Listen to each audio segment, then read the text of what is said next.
Bom dia, vamos para mais um estudo. Isso não é recomendação de compra e nem de venda. Olha só, gente, para o dólar, eu usei esses dados aqui, só que dessa vez eu preenchi eles 9 horas da manhã, tá? Estava lendo uma matéria ali, acabei perdendo horário, quando eu vi já era 9. Mas não tem problema, é só para referência, para a gente ter uma base.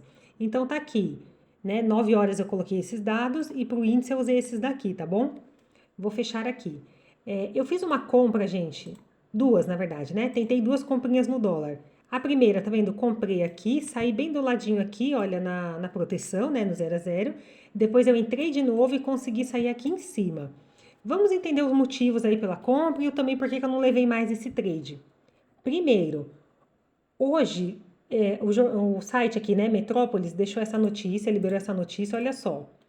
Irã pode atacar Israel nas próximas 48 horas, né? Diz o jornal lá dos Estados Unidos. Então, foi o Leonardo, né, que digitou ali o texto e foi atualizado, tá vendo? Ó, 7h36 mais ou menos da manhã, ele atualizou o texto no dia de hoje, essa notícia.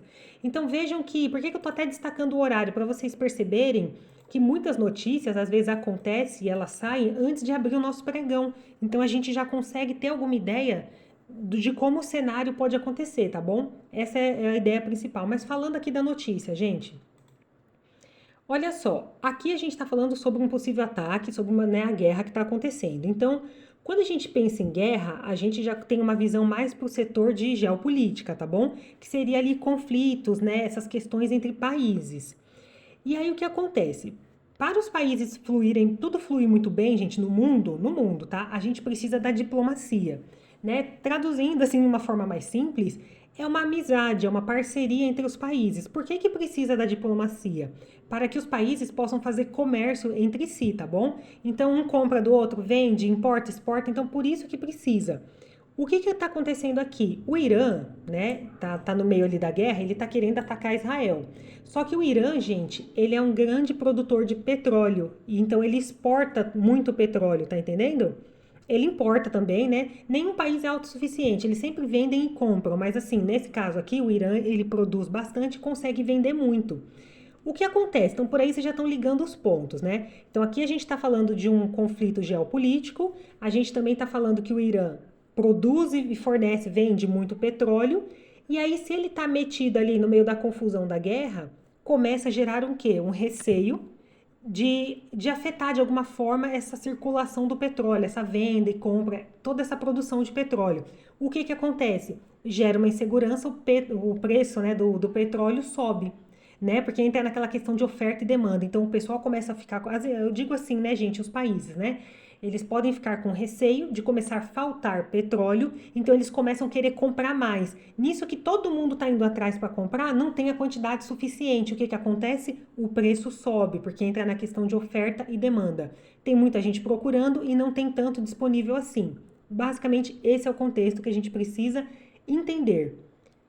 Agora a gente vai olhar isso na tabela. Será que isso se refletiu mesmo de alguma forma? Vamos lá. Primeiro vamos de contexto geral. Coloquei aqui em cima o mesmo esquema, gente. Aqui em cima eu olho o dólar, embaixo eu olho mais índice, aqui em cima eu olho um pouco misturado e eu vou explicando. Então, falando de dólar, tá bom? Os DIs ficaram todos negativos, depois foram positivando. Tá um pouco fraco, tá vendo? Mas tudo bem, DI para cima. Títulos, por enquanto, para baixo. Isso aqui já me chamou a atenção, por isso que eu coloquei de azul, tá bom? Vamos lá, DX, né? DXY é a cesta de moedas que mostra a força do dólar, né, frente a essas outras moedas de países mais fortes. Então tá aqui. DXY está positivo a 0,72 e aqui a gente consegue ver, tá vendo, ó, força para o dólar. Até aí tudo bem. Emergentes, né, gente, são os países mais em desenvolvimento. Nós estamos aqui, o Brasil. Frente, né, o dólar frente a todos nós, ele também está forte, né? Todos os países mais, né, que estão em desenvolvimento. Olha só, dólar, a gente pensa dólar para cima. O que mais que olha aqui em cima? VIX, olha o VIX aqui em cima, gente, mais 6%. VIX é o índice de volatilidade, eu sempre mostro para vocês. E assim, gente, vocês vão perceber que isso daqui eu vou repetir todos os dias em todos os meus vídeos, porque realmente é o que eu analiso, isso daqui é o contexto de mercado. Então, através dos indicadores, a gente consegue saber o que o mercado quer fazer. E quando eu falo muito, isso é bom porque eu vou conseguindo gravar mais na minha mente e vocês também conseguem ir, digamos assim, não é nem decorar, né? Digamos que é aprender mesmo. Vocês conseguem ir aprendendo e memorizando melhor. De qualquer forma, VIX muito positivo, bolsa para baixo, né? Porque gera uma aversão a risco, todo mundo quer ir para renda fixa, para proteção, sai da variável, então bolsas caem e acaba pressionando, valoriza também um pouco o dólar, né? Nessa questão. Olha aqui, gente, o WTI, petróleo, né? WTI.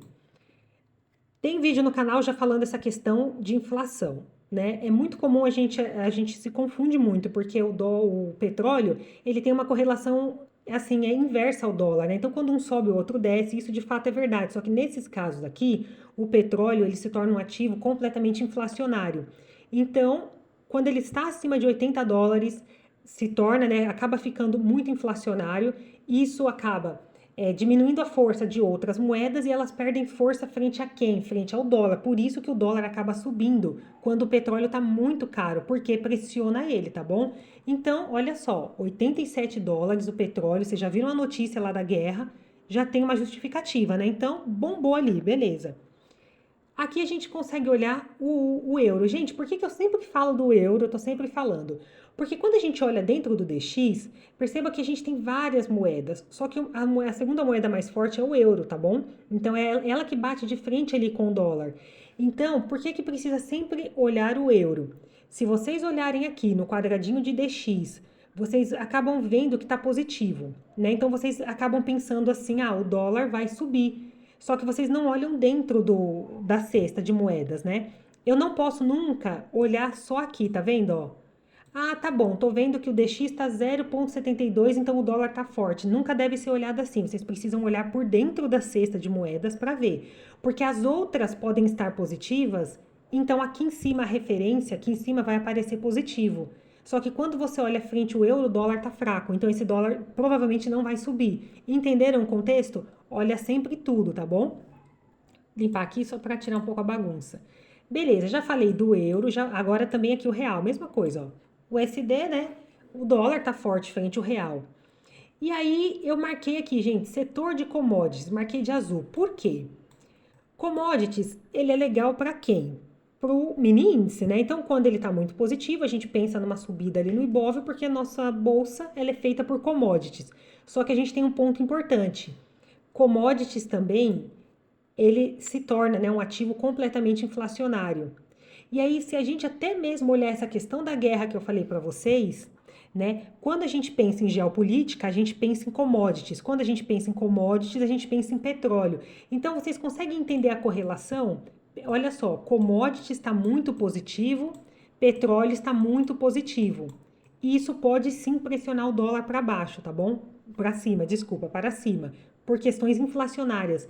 Então, não está errado olhar de uma forma que, ok, tô vendo commodities para cima, eu penso em comprar mini índice, não está errado. Só que daí você tem que tomar cuidado com o dólar, porque ele também ganha força por causa da inflação. E aí pode acontecer o quê? Enfraquecer, né, a nossa bolsa, por isso que às vezes cai. Então a gente às vezes vai ver commodities para cima e vai ver o índice caindo, e a gente vai estranhar. Mas olha só o contexto, beleza? Próximo passo importante. Então, aqui embaixo eu já falei, o que me gerou um pouco estranheza, gente, o dólar subiu mesmo com títulos caindo. E só o do México está positivo. Confesso que dessa vez eu não sei explicar para vocês. Eu procurei alguma matéria, alguma coisa para tentar entender, não conseguiria explicar para vocês, tá? Não achei nada que justifica essa questão do pessoal não ter investido ali nos títulos, né? Eu até dei uma olhada no ouro, tá vendo? Eu tô vendo o ouro bem positivo. Até pensei que, bom, às vezes não investiram em títulos, mas, né, decidiram levar o capital para ouro, que é mais seguro também. Pode ser, né, gente? Não posso dar, infelizmente, não posso dar certeza nesse momento. E também não sei porque que só o México está positivo, mas até aí tudo bem. Então vamos lá, uma correção muito importante, que ontem eu falei uma coisa errada no vídeo e eu vou deixar bem claro para vocês aqui hoje, da forma certa. Vamos lá. Quando a gente pensa, né, em Nasdaq, SP500 e dólar, a gente pensa o seguinte, ontem eu falei que a correlação era proporcional, certo? Eu falei que quando essas bolsas sobem, o dólar também sobe. Na verdade, eu acabei explicando errado, gente. A correlação, ela é inversa, tá bom? Então, funciona assim. Quando a gente acaba vendo, né, Nasdaq, tá vendo aqui? Aqui é o setor todo, né? Todas as empresas mais fortes ali. Quando a gente vê Nasdaq para baixo e aqui no cantinho, ó, SP500 para baixo, é dólar para cima, tá bom? é dólar para cima. Então, de uma forma bem rápida aqui, só para a gente ter uma visão de contexto. Deixa eu colocar para cá, peraí. Só arrumar aqui. Olha só, SP500, né, é o índice ali que vai ver as variações das 500 maiores empresas. Dentro, gente, dessas 500 maiores empresas, tem vários setores, tá bom? Industrial, tecnologia, vários. Até aí tudo bem, então ele escolhe as 500 maiores e coloca dentro desse índice, tá bom? Então aqui a gente tem Nasdaq já é um índice que analisa a questão de tecnologia, tá bom? As empresas de tecnologia. E aí a gente tem Dow Jones aqui embaixo, ó. Dow Jones. Então, o do Dow Jones, ele é um índice já de empresas no setor industrial, tá? Olha que interessante. Então, um é das 500 maiores, de vários setores. Dois, Nasdaq é de setor de tecnologia e Dow Jones é industrial. Então, algumas empresas, né, que estão no Dow Jones, elas também estão no SP500, né? Então, o Dow Jones também muito positivo, a gente entende que ele pode também acabar positivando a SP500, tá? E algumas empresas que estão dentro de Nasdaq também estão dentro de SP500. Então, por que eu expliquei tudo isso? Eu vou até colocar aqui para vocês, né? Porque é ruim quando a gente passa uma informação errada, mas a gente precisa corrigir. Então, ontem mesmo no vídeo, gente, eu já deixei lá uma descrição, tudo bonitinho informando, né, que eu havia informado errado. Fui atrás, né, de pegar direitinho essas informações na fonte correta e aí tô trazendo para vocês. Então, só pra gente entender aqui, né, que isso aqui é muito legal, essa questão de correlação. Vou colocar assim. Então, quando a gente olha SEP, tá bom?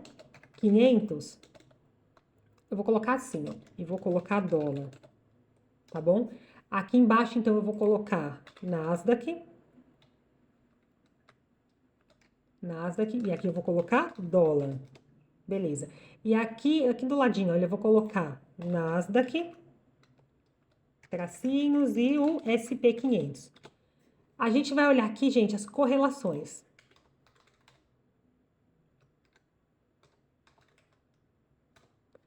Qual é a correlação? Vamos pegar a flechinha aqui. Olha só. Quando o SP, gente, quando o SP sobe, tá vendo? O dólar desce. É, então, contrária, tá? Uma correlação inversa. E aí, logo, né, a gente já entende, então, quando o SP desce, o dólar sobe. Beleza. Isso daí fica mais simples da gente entender. Aí, falando agora de isso do SP, agora falando de Nasdaq com o dólar. Quando o Nasdaq sobe, vejam aqui, o dolinha desce. Agora, quando o Nasdaq desce, eu sei que vocês já entenderam, mas eu só tô colocando bonitinho, tá, gente? O dólar sobe. E aí, então, vocês perceberam aqui que tem uma correlação, né, contrária, olha só, contrário aqui, né? E aí, quando a gente tem Nasdaq e SP, a correlação ela já é proporcional. Então, quando Nasdaq sobe, o SP sobe. Quando o Nasdaq desce, SP desce. Deu para correlacionar um pouco aí, gente? Por que eu quis trazer dessa forma? Né? Correlações são muito importantes e quando a gente aprende errado e replica também é muito ruim, né? Então, trouxe para vocês direitinho, então a correlação tá aí, né? Vocês podem tirar um print. Dessa vez eu busquei na fonte correta, tá, gente? Na fonte correta para trazer bonitinho, mas basicamente é isso. Então, gente, voltando aqui para o contexto, o que eu vejo aqui? Nasdaq muito negativa, porque abriu, né? Deu 10,5, abriu o mercado americano, já abriram tudo aqui na queda. E aí aqui também, ó, SP500, tá vendo? E eu já comentei com vocês sobre o futuros, não já? Essa caixinha aqui, ó, futuros. Quando a gente olha ela, é como se fosse um espelho, tá? Do mercado. Então, enquanto o mercado ainda está fechado, as bolsas, né, americanas, brasileira, tudo, no futuro já está rolando algumas negociações. Então, a gente já conseguia ver de manhã, mesmo fechado o mercado, que SP500 futuro, né, e Nasdaq futuro já estavam negativos. E aí não deu outra. Quando abriu 10,5, né, o mercado americano já negativou o Nasdaq e aqui são as ações, tá vendo? Ó, SP500 e Nasdaq direto aqui, ó, negativo. Compreenderam, gente? Acho que eu consegui ser bem clara, né? Então, estão negativos, a gente pensa o quê? Compra no dólar. Pronto, ufa, quanta coisa, né? Índice, sem chance, gente, sem chance o índice hoje. Índice, né, aqui, olha, já estão com as ações abertas, tudo mais. Olha só que interessante. Olha o setor da Ásia. Vou colocar de amarelo. Olha só a Ásia, gente. Fecharam em queda. Quedíssima. E aí, o que a gente tinha que esperar? Para ter uma confirmação melhor, vamos esperar abrir as ações para a gente ver, abrir o minério de ferro para ver se correlaciona. O que aconteceu? Não correlacionou. Olha o minério de ferro aqui positivo. Tá vendo? Mesmo fechando em queda ali, né, a questão da Ásia, minério de ferro conseguiu ficar positivo. Petróleo, então, nem se fale, né? Olha aqui, já expliquei para vocês a questão de inflação, a questão também da guerra, tudo isso. Olha lá o petróleo bombando. E aí, quando a gente olha o setor aqui, ó, eu vou colocando e vou limpando, né, para tirar a bagunça. Quando a gente olha setor de metais, setor agrícola, né, aí inclui aqui energia, né, junto com os petróleos, todos positivos. Então a gente também vê, volta para cá, commodities positiva. E aí, gente, o que a gente faz num cenário desse? Mas aí a gente vê o quê? Europa bem positiva, nossa bolsa pode seguir também as bolsas de fora. Ok, mas tudo parece compra, não parece? Oh, beleza. Só que daí a gente olha aqui o VIX muito positivo. Estranho, né? Não deveria gerar uma aversão a risco e a galera sair da bolsa? Vocês estão percebendo, né? Que a gente vê que a correlação tem alguma coisa que não encaixa. Até aí tudo bem. Quando a gente olha aqui, a gente consegue ver alguns bancos em queda, setor financeiro, e a gente vê a Vale bem positiva e vê a Petro bem positiva. Só que daí você vê commodities bem em alta, só que você também vê bancos puxando para baixo, e aí? Aí a gente vai para o gráfico, né, para a gente tentar entender o que pode rolar aí. E aí quando a gente olha para o índice, é isso que a gente vê.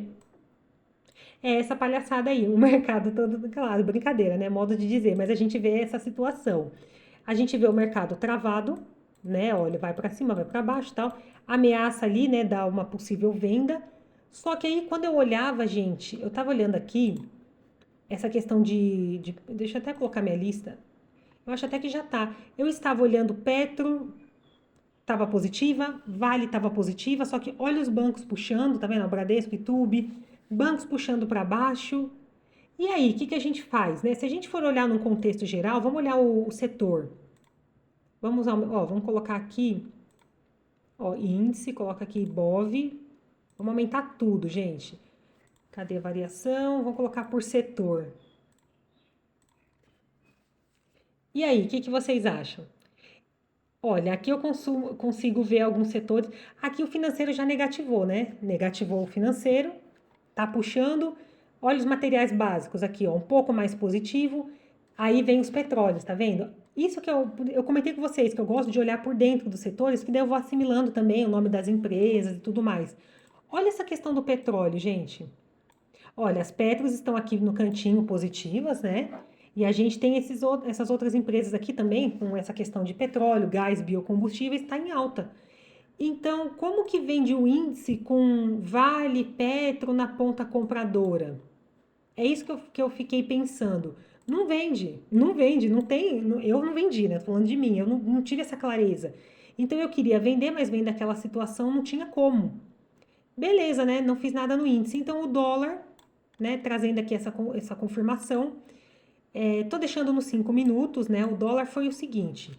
Primeiro, ele abre aqui embaixo, faz essa correção, sobe ali de acordo com os cálculos e tudo mais, né? Justo, abertura, e foi. Quando ele vem aqui, gente, olha só. Quando o mercado sobe e corrige aqui, é aqueles famoso, trazendo agora, né, para nossa querida análise gráfica, técnica, trazendo aquele famoso pullback, aquela possível correção nas médias. Eu falei assim, é o ponto de compra ideal. Arreguei por quê? Por causa dos DIs que estavam muito negativo e os títulos também muito negativo. Eu tive essa dificuldade de entender o contexto nessa hora. Eu falei, nossa, mas nem os DIs. Não comprei, gente. Fiquei com receio, deixei o mercado ir. Então o mercado vem até aqui. Quando o mercado volta, vejam que assim que ele entrega essa barra, eu confiei a compra bem aqui embaixo. Mas não foi só por isso. Vamos lá. Devolve toda essa barra aqui, mesmo sendo uma barra de venda, eu não tive medo de comprar porque eu acreditava nesse movimento de compra. Eu tinha VWAP aqui perto, que poderia servir como um possível suporte. Eu tinha a pontilhada que, de acordo ali com os cálculos, né, poderia ser minha possível abertura, pode ser uma região de briga também. Vocês estão percebendo que eu coloquei uma linha preta aqui, escrevi Goldman aqui? Nessa hora, gente, quando esse preço estava voltando, o Goldman, ele estava aqui na ponta, desse lado aqui, ó. Aqui desse lado, né, que é o ranking de corretoras, a gente consegue ver a movimentação ali dos players, né? Goldman era o primeiro da lista, ele estava na ponta compradora, né? E ele estava bem posicionado e ele tinha ordens de compra aqui também. E quando o preço foi chegando aqui, eu fui percebendo que ele foi aumentando a mão. Bem, tava nesse preço aqui, tá? No 5,13159. E aí eu decidi o quê? Eu falei, bom, Goldman ele está na pressão. O XP já estava sempre aqui, ó, na ponta vendedora, ficou o tempo todo aqui. Ou seja, tá ao contrário, entregando a liquidez, eu falei, agora que eu vou entrar. E aí eu peguei e entrei na compra. Na hora que ele sobe aqui, tá vendo? O mercado ainda travado. Eu realmente, gente, com receio não tem jeito, isso leva tempo, né, pra gente lapidar e pegar confiança. Coloquei só no 0 a 0. Eu falei, vou deixar aqui, não tem problema. Né? Porque eu queria já ver uma barra estourando, vindo aqui pra cima. Não foi o caso. Ele começou a enrolar, coloquei no 0 a 0, veio e me tirou. Tá vendo? E aí ainda, né? Ainda, gente, acreditando no conceito, peguei, entrei de novo. Aí coloquei o stop mais aqui pra baixo, tá vendo? Deu 5 pontinhos mais ou menos.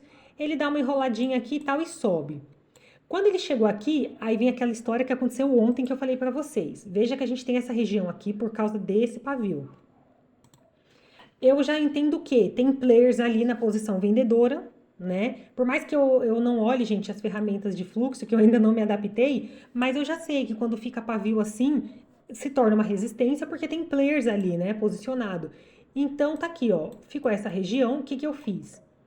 Fui só levando o trade, gente. Quando o trade chegou, bateu aqui em cima, tá vendo? Eu só trouxe a minha proteção e segurei aqui, ó. Falei, vou me proteger aqui. Por quê, gente? Se pega força, vocês entendem que se isso aqui pega, eu falei isso ontem ainda. Se isso aqui pega força e vai, por exemplo, aqui, eu tô dentro do game. Beleza, tô dentro do game e não saí. Só que se isso volta, eu já não queria devolver tanto lucro igual ontem, né? Então na minha cabeça foi a atitude mais sensata. Se voltasse, beleza, me tira ali com um pouquinho, né? Da onde eu entrei, tá vendo? Daqui até aqui já tô ganhando, até aí tudo bem. Só que eu não queria cortar o lucro, porque se ele chega aqui eu corto, gente, e o trade continua indo, tá vendo? Mas aí não teve jeito, ele voltou, me tirou, tudo bem, saí no game. E aí, olha só o tanto de pavio que fica, gente, ó. Isso aqui mostra as brigas do mercado, né? Com muita dificuldade ele conseguiu romper essa região e foi. Foi, ficou travando aqui, ó. Não sei, na verdade, se chegaria aqui. Talvez se eu tivesse calculado, eu não sei como que ficou essa região, gente, se eu tivesse calculado faltando 5 minutos para abrir o mercado. Mas, de qualquer forma, é uma referência que eu tenho, né? Então, chegou ali perto da máxima, tá tudo certo. E foi isso o contexto. Então, olha que interessante, né? Eu olhei tudo isso. E aí, gente, uma coisa que eu vou lapidar daqui um tempo é essa questão dos contratos, né?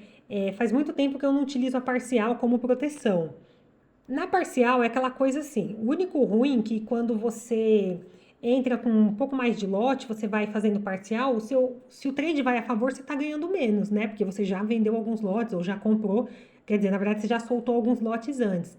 Mas eu vou começar a fazer isso, porque veja se não faz sentido. Eu entro comprado aqui, vejam que eu fiquei com receio, né? Se eu tivesse feito parcial alguma coisa aqui, por exemplo, né, 3, 4 pontos de parcial, poderia deixar meu risco aqui embaixo normalmente, tá vendo? Então esse trade ele ia, quando ele voltava aqui, ó, se ele me pegasse, eu já não tomava mais stop, porque eu já fiz a parcial de acordo com os lotes certinho, né? Nesse caso, ó, o trade só ia corrigir e ia conseguir ficar no trade tranquila, sem receio das correções. Então eu também tô ajustando isso, né? O contexto é mais novo para mim, né, gente? Tô fazendo o curso lá ainda, mas nossa, tá ficando muito boa a visão. Eu acho que é questão de tempo para lapidar, tá bom? Relatório. Relatório, 5 pontinhos no dólar e aquela outra aqui, ó, que foi no 0 a 0, tá vendo? No simulador eu não fiz nada, né? Acabei não fazendo nada hoje, mas tudo bem, né? Ficou por aqui e tá ótimo. Espero que vocês tenham gostado. A gente se vê no próximo vídeo. Fiquem com Deus.